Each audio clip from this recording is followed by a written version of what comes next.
And I'm wondering about the Old African. I'm looking at this cover image and the way that it sort of establishes place. And I wonder, could you talk a little bit about the beginning of the Old African and those images that introduce the text? Yeah, and I would like to that because it speaks to my process. And even though I start with a text, I start with something that someone else has created. So my art is a response to a written text. Yes. Yes. So And Julius Lester's words. Julius Lester responding. is the springboard for Right. me. Now, one of the things that I try to do is that I'm not necessarily just illustrating a text, but what I think about my work is enlarging or expanding on the text, and I can visually do that. And if we go back to place, that certainly is a good example. But I want to, in terms of my role in this particular book and how I got into it, first you start again with the text. The boy's wrists were tied so that his arms hugged the trunk of a large oak tree. His face was pressed against it, as if it were the bosom of the mother he had never known.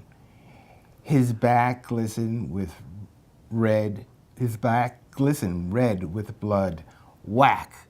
That was the start of Julius's text. Yes. Now, I found that part very challenging, and so I needed for my own self to enter in this book, almost as if a reader, when reading this book for the first time, would you proceed after that whack?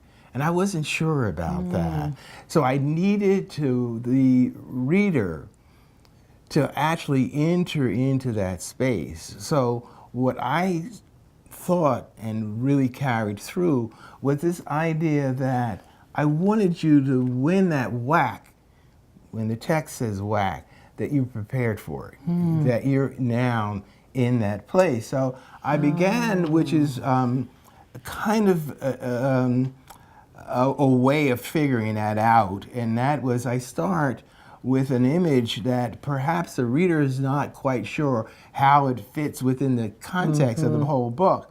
There's a slave, escaping slave, and there are slave catchers and dogs, and that is the opening. That is the opening illustration. So I'm setting you up with a question. We kind of know what he is and where he's going and what he's trying to achieve through this, but we don't know exactly what's going to happen. Well, and also this image, right? If this is the first image we see, this is not the Old African. No. Right? No. So there is this kind of contradiction between the title of the book that often children are taught, look at the title, look at an image, and often with elementary school teachers, they ask the children, imagine what this book is about. Imagine what you're seeing. Imagine what's going to happen next. And then you give us an image.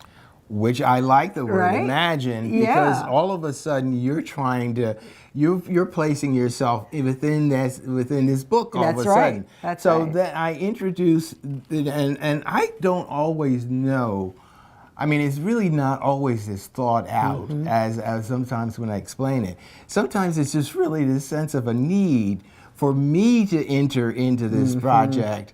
And in doing so, I'm also figuring out a way for you to enter into. Yeah. Exactly. Yeah. Now, we see now in this image, which is the title page, we know that the escaping slave has been caught. Now he's been captured, yes. And but also introduce, you mentioned the Old African, and we know the Old African transforms himself at times into a hawk. And we see that now image. We get to see him. But you don't know that. Right. That is, again, setting you, making you invest something in this book. And then we get to a copyright dedication page, and we see back at the plantation, we see these captives, enslaved Igbo, looking out at something that's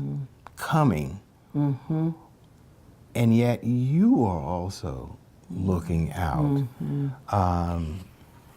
And then we open to Finally, you get to whack. the image of the whack. Yeah. But when you arrive at this page, you kind of have a sense that something's going to dramatic is going to happen. That's part of the visual storytelling. That's the intuitive sense of how I set the reader or set myself up to enter into that space or that place.